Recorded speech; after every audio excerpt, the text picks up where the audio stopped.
Vamos começar falando de buraco, prefeito. O senhor tem andado de carro pela cidade, de ônibus. Certamente, se o senhor faz isso, o senhor vê a condição muito ruim do asfalto em São Paulo. O que está acontecendo? O serviço de tapa-buraco está paralisado? Por que não houve recapeamento ao longo do ano passado? Os ouvintes clamam aqui por uma explicação do senhor.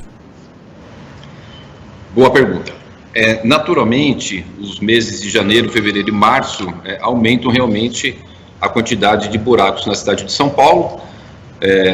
Natural por conta das grandes chuvas, e o que não é natural? É porque a gente precisa fazer a troca da massa asfáltica de muitas ruas, porque são muito antigas. Então, chove bastante, volume imenso, 7 milhões de carros transitando pela cidade, 14 mil ônibus, isso acaba gerando os buracos. Como é que a gente faz para evitar isso? Essas vias que estão muito antigas, que é necessário fazer o recapeamento, é recapear. Nós estamos desde o ano passado tentando soltar um edital de licitação para a contratação de empresas para fazer o recapeamento, com investimento de R$1 bilhão. E sobre esse assunto, nós estamos tendo algumas dificuldades com relação a publicar o edital por conta de uma série de exigências do Tribunal de Contas do município. Vieram os questionamentos, foram respondidos, da última vez 54 questionamentos, aí depois vem outros questionamentos, basicamente igual os da vez anterior. É muito importante que o Tribunal de Contas faça o seu papel de fiscalização, me ajuda, para a gente poder evitar qualquer tipo de problema, mas eu tenho o entendimento de que o time da necessidade da população com essas ações não estão sendo realizadas de uma forma harmônica. É preciso agilizar. Nós estamos com todo o estudo da cidade de São Paulo feito, foi colocado detectores em veículos na cidade inteira.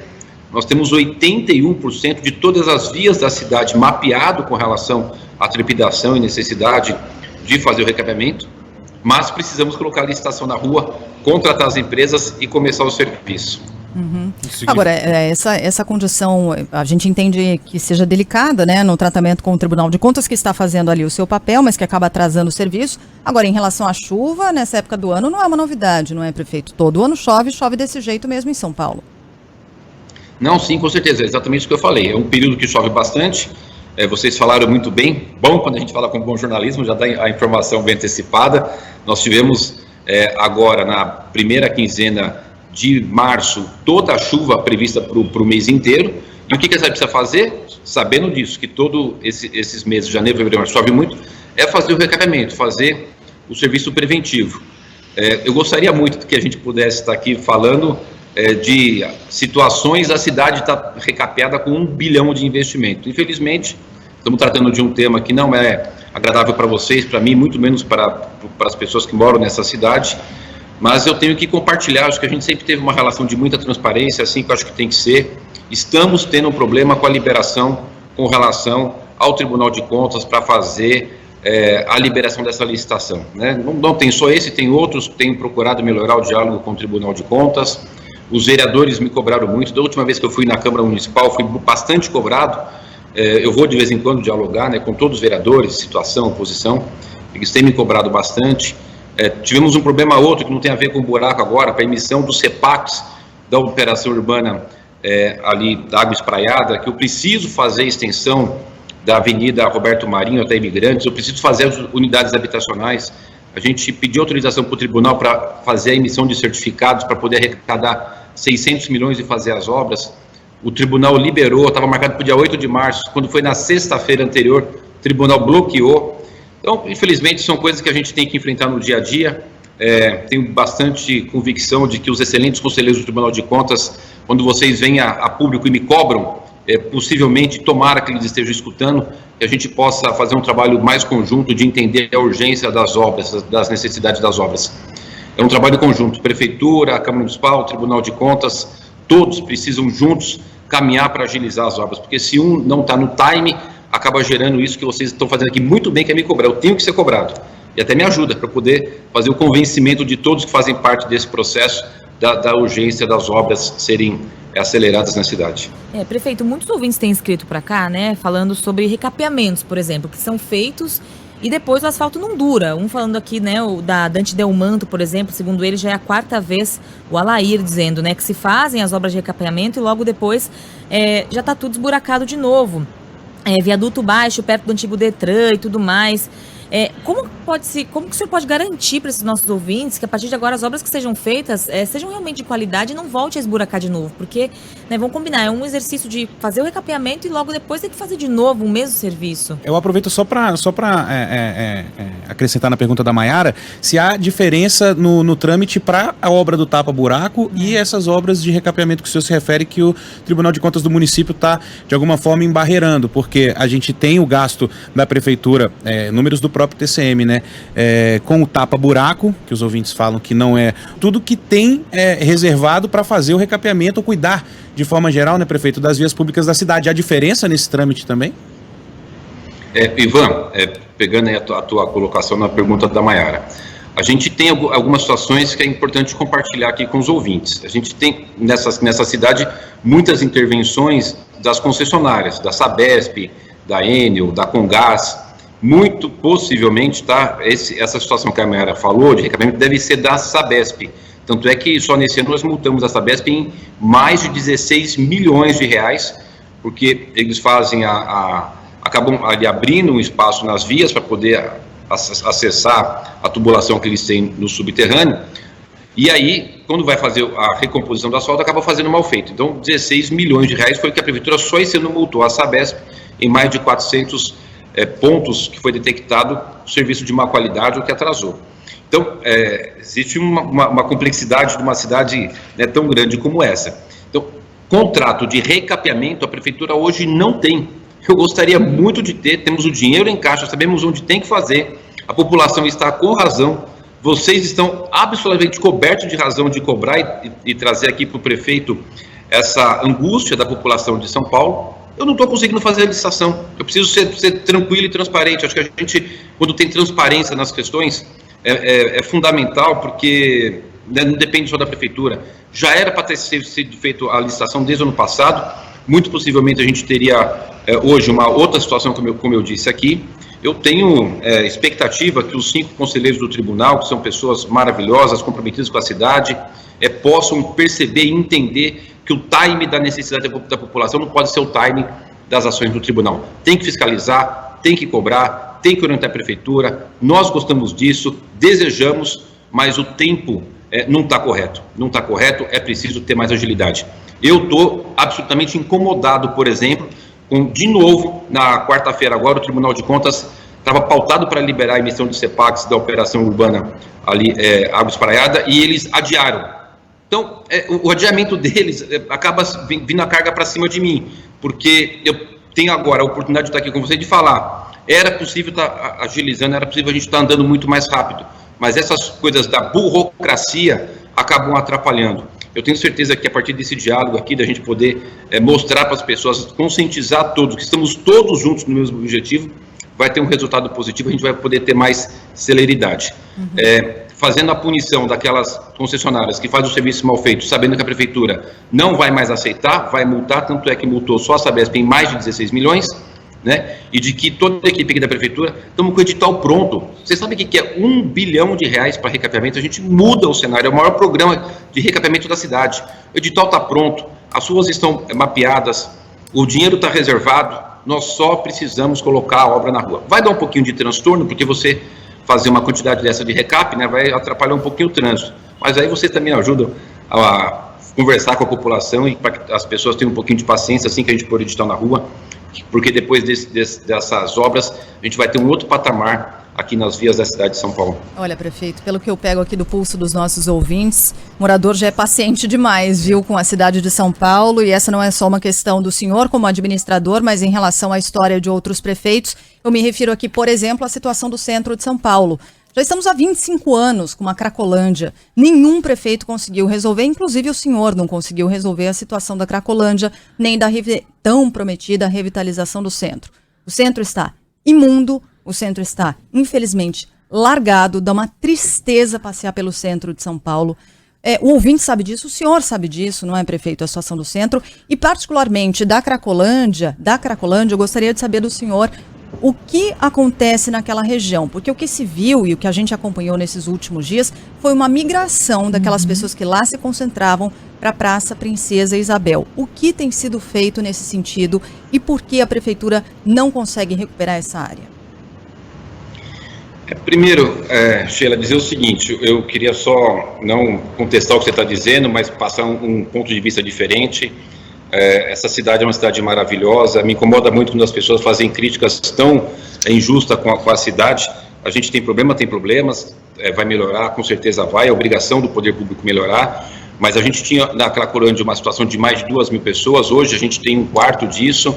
Foram feitas nos últimos 6 meses em um trabalho conjunto da Polícia Civil, Prefeitura, eu participando ativamente junto nessa mesa de reunião com os secretários de Segurança do Estado, a nossa Guarda Civil Metropolitana, o delegado Roberto Monteiro, que é o delegado titular da primeira seccional, num trabalho de inteligência e de ação conjunta, foram presos em 6 meses 92 traficantes. 92 traficantes. Todos esses traficantes, quando tiveram o pedido de prisão temporária, a justiça deu, e todos eles continuam presos, né? Porque a fiscalização e a investigação, aliás, foi feita de forma tão robusta que todos eles continuam presos aí respondendo pelos seus atos ilícitos. Agora, quando você tem uma ação forte como essa, de ter 92 traficantes presos, a gente está fazendo ali as ações naquela região, porque antes era uma feira toda contenda, onde eles praticavam o crime da venda de drogas. Nós tínhamos 80 GCMs, eu dobrei para 160 GCMs, a gente passou a fazer a revista, evidentemente com todo respeito ao direito de vir, mas para o acesso à Cracolândia, a gente passou a fazer a revista nas pessoas, para que eles não colocassem as tendas, e aí isso permitiu que as câmeras que a gente tem lá, aqui na minha sala, eu tenho aqui na minha sala as imagens 24 horas do local. Foi possível identificar quem vendia o crack, a Polícia Civil fazer o serviço de investigação, solicitar ao Judiciário a prisão, concedida a prisão e as pessoas presas. E aí, o que a gente já vinha percebendo durante algum tempo? Que a Praça Princesa Isabel, onde a gente faz a contagem todos os dias, ela tinha em torno de 250 barracas e 90 pessoas. Então é óbvio que eles já estavam ali fazendo uma ação para poder fazer, ou seja, tentar fazer com que essas ações de investigação pudessem ser frustradas. E aí houve essa mudança de local, mas já de um número muito menor de pessoas. A gente tem o trabalho do Redenção, que é um trabalho muito importante que a Prefeitura vem desenvolvendo, que faz a recuperação das pessoas. Tem um trabalho social, psicológico, de desintoxicação, que a gente já conseguiu salvar muitas vidas, isso continua permanentemente. Agora nós estamos tratando de tráfico. O Brasil é o país que mais consome crack no mundo, né? É um dos países que mais consome cocaína do mundo, e não se produz cocaína aqui. Então é preciso também que tenha uma ação da parte do governo federal com relação ao tráfico internacional. Isso não é uma luta que a gente vai resolver sozinho, o prefeito, ou o governador, ou o presidente, ou os órgãos. É uma ação conjunta que nós estamos enfrentando. Que é importante dizer o seguinte: não estamos fechando os olhos, estamos enfrentando com coragem. Vai resolver 100%? No mundo inteiro não se resolveu, mas que já diminuiu bastante e que vai diminuir ainda mais essa situação, não tenho dúvida, porque eu estou pessoalmente e com muita coragem e determinação enfrentando essa situação. Não, sem dúvida nenhuma, é um problema muito... A gente até conversou recentemente aqui com o secretário Alexis Vargas, né, o secretário executivo de projetos, e de fato é um problema que envolve muitas secretarias e muitas instituições para ser resolvido. Agora, existem pequenas coisas, pequenas entre aspas, né, prefeito, mas que estão mais ao alcance da prefeitura e que podem, de repente, mudar ali a sensação de segurança de quem passa pelo centro. Iluminação, né? A questão da iluminação, o senhor mencionou a presença da GCM, mas de repente aumentar isso ainda, porque você acaba focando o esforço dos GCMs para a Cracolândia, né? O centro é muito maior do que isso, mas o que a gente tem lido aqui dos ouvintes e ouvido deles é justamente isso, não tem iluminação, sinalização, a presença, muito lixo jogado na rua. Quer dizer, eu acho que essa questão, e aí a gente volta lá para o começo, que é a questão da zeladoria, e aí eu não sei se isso também esbarra em questões burocráticas do Tribunal de Contas do município, mas de repente colocar mais postes de luz, tudo isso esbarra na burocracia também, ou dá para resolver de alguma forma mitigando um pouco, né, pelo menos esses problemas, né, já que o problema do usuário de drogas e das cracolândias é muito maior e muito mais complexo para resolvido. Há pequenas coisas que a prefeitura pode fazer, não? O Ivan, pode, agora você vê, nós trocamos 95% de todas as lâmpadas da cidade por lâmpada de LED. A iluminação hoje ela tem uma qualidade infinitamente menor do que há pouco tempo atrás. Com relação à limpeza, nós estamos com um contrato ativo, é o contrato de coleta e o contrato de limpeza, de varrição, são 2 bilhões por ano de investimento da Prefeitura nessas duas atividades, está tranquilo. Me permitam discordar um pouco, porque eu saio daqui, eu fico olhando, não está desse jeito essa situação de sujeira, com exceção daqueles locais onde tem uma grande concentração ali desses usuários da Cracolândia, que lá nesse local a gente faz a lavagem 3 vezes por semana e faz a coleta 2 vezes por dia. Nós temos uma equipe a mais só para fazer a coleta do lixo. Realmente são pessoas que estão numa situação de muita vulnerabilidade, muita dificuldade, com pouco discernimento da sua ação de cidadania e acaba gerando muita sujeira. De vez em quando eu coloco no meu Instagram, colocando, olha como estava, como ficou, para as pessoas poderem nos ajudar a fazer essa conscientização e também ter uma compreensão, que é um caso muito atípico, né? Na cidade como um todo, a nossa avaliação da coleta de lixo, da varrição, da coleta seletiva, aqueles cestinhos verdes de ferro, na cidade inteira, para as pessoas poderem, e ter um saquinho de lixo, poder colocar, isso está funcionando bastante bem, a gente avançou bastante, se vocês puderem começar a observar, vocês vão me dar razão, com certeza. Nós fizemos agora, está publicado uma consulta pública para fazer a revitalização do Parque Dom Pedro, né? Então a gente vai revitalizar todo o Parque Dom Pedro, eu só coloquei em consulta pública para a sociedade poder dar suas sugestões. A ideia inicial, por exemplo, é onde tem o terminal, a gente tira o terminal, põe perto da estação do metrô, faz um grande lago ali no terminal. Aqui no Vale do Anhangabaú, também aqui na minha frente, estão tendo várias atividades, a gente retomou o Vale do Anhangabaú, está muito bacana, né? Está tendo vários shows, eu estou vendo ali que está tendo uma montagem, deve ter um grande show aí de novo, as pessoas estão usando, estão fazendo todas as ações necessárias. E tem várias obras de ações de urbanismo, de arquitetura que a gente está fazendo pela cidade. A revitalização do centro é algo primordial para a gestão, primordial. A gente fez a legislação que faz a possibilidade do Requalifica Centro, fazendo o retrofit dos imóveis desses prédios antigos, né? Nós estamos fazendo aqui a calçada, já soltei a licitação e está terminando a calçada no entorno do Largo São Francisco. O edital do calçamento do Centro Novo já está inclusive em consulta pública nesse momento, para a gente poder licitar e fazer a troca de todo o calçamento do centro. Existe um projeto, uma ação bastante forte do governo. Vocês me dêem um tempo que vocês vão ver, as coisas estão caminhando, vamos revitalizar esse centro, né, fazer uma ação bastante importante aqui de revitalização, não tenho dúvida disso não. Mas, sem querer contestar o que você fala, Ivan, mas hoje a questão de coleta na cidade é um dos pontos melhor avaliados da nossa gestão. A gente tem feito esse monitoramento através do 156, que é onde chega o serviço para a gente, das pesquisas. Pode observar, melhorou bastante. Prefeito, queria falar um pouco sobre alagamentos. Na reportagem que a gente ouviu agora há pouco do nosso Reni Ravanelli, mais ou menos a mesma situação da questão do recapeamento. E aí é um problema que atinge muitas periferias também, né? A gente cansa de falar, por exemplo, sobre o Itaim Paulista, lá no extremo leste de São Paulo, que praticamente boa parte dos moradores vivem em palafitas, né? Porque quando alaga, a água não escoa.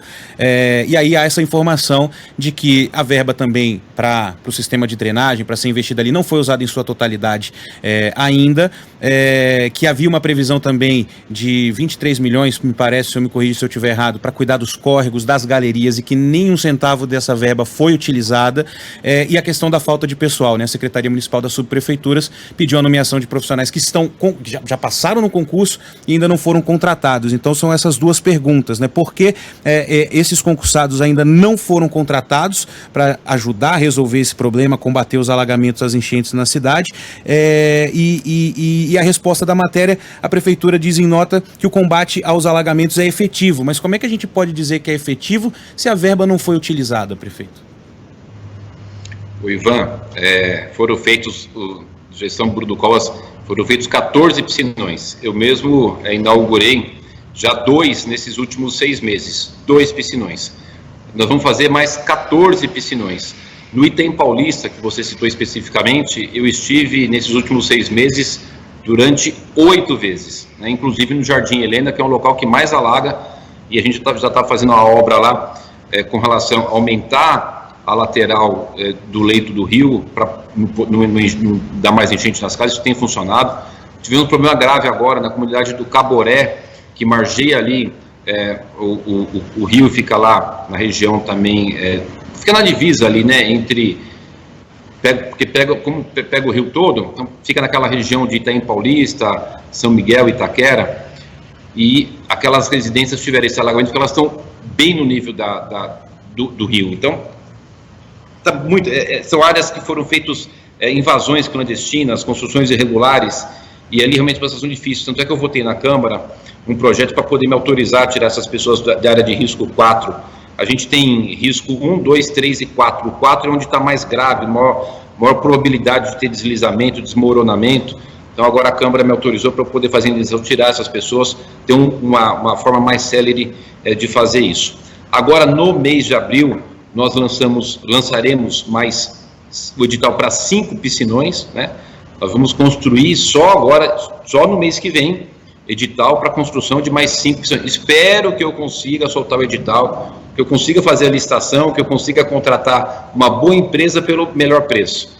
Está tudo preparado, mês que vem agora, edital para licitar mais 5 piscinões. Piscinões são muito caros do ponto de vista da construção. Esse piscinão que a gente vai fazer no Córrego dos Machados, você tem uma ideia, para a população, seu ouvinte ter uma ideia, vai custar 85 milhões e a manutenção custa 250 mil por mês. Então, é um equipamento que a gente tem um custeio bastante caro, mas extremamente necessário. É inegável, Ivan, que hoje, mesmo com essa chuva concentrada, o nível que a cidade teve de resposta para alagamentos, igual tinha há pouco tempo atrás, foi muito melhor. Hoje a gente, evidentemente, sempre vai ter alagamento, isso existe desde 1950, desde 1910, não tem como não ter numa cidade pela topografia que ela tem, com a quantidade que tem de córregos eleitos e da bacia hidrográfica onde ela está em cima. Agora, que melhorou, muito melhorou, e vai melhorar mais, a gente estamos passando no ponto quase que de excelência nessa questão do combate e o lidar com as questões das enchentes na cidade. Prefeito, a gente tem pouco tempo aqui, tem muita coisa para abordar, mas não tem como não falar de passagem de ônibus, né? A gente teve essa semana aí o anúncio, né, a publicação do Diário Oficial do aumento das tarifas de táxi. Eu queria saber de ônibus, né? Se vai ter reajuste em breve ou se vai dar para segurar mais um pouco, porque ninguém está aguentando mais pagar tanta coisa e a tarifa de ônibus seria mais um peso também. Esse são muitos desafios. Esse é mais um desafio grande que a gente está enfrentando. A tarifa hoje está em R$ 4,40. No ano passado, 2021, o diesel aumentou 65%. Agora, recentemente, vocês noticiaram isso bastante, o diesel aumentou 25%, representa R$1 a mais no valor do litro do diesel. E nós estamos aqui numa luta grande, ainda mais nesse ano, que é o ano que a gente está retomando a economia, saindo da pandemia. São Paulo foi a maior cidade de maior geração de empregos do país, geramos 336 mil empregos formais no ano passado. Rio de Janeiro, segunda colocada, 56 mil empregos, mesmo tendo população menor, proporcionalmente nós conseguimos gerar muito mais empregos do que a segunda colocada, o Rio de Janeiro. Então, São Paulo tem esse vigor de se reinventar, de poder ser a locomotiva do país, de ter a capacidade de atrair pessoas que investem aqui e geram emprego e renda. Agora, dentro desse contexto todo, acho que a gente também tem que dar a nossa contribuição, que é não aumentar a tarifa agora. O que eu não posso fazer é colocar o sistema em risco, né, e ter que diminuir o número de ônibus, de uma certa forma gerar algum colapso no sistema. Para ajudar nessa situação, nós articulamos para que a gente pudesse votar uma lei onde o governo federal repassasse aos municípios pelo menos o valor da gratuidade do idoso. Porque é muito comum, lá na Câmara dos Deputados, o governo federal, o Congresso, faz leis para jogar a conta para os municípios, né? Então, coloca um piso de funcionário A, funcionário B, e aí não diz onde sai a conta. Estabelece gratuidades e fica para as prefeituras pagarem as contas. Então, pelo menos, do idosos, ver se o governo federal passa. O Senado já aprovou, ontem votou o regime de urgência para votar na Câmara dos Deputados. Eu falei ontem com o presidente da Câmara, o deputado Arthur Lira, e ele me disse que vota na primeira semana de abril.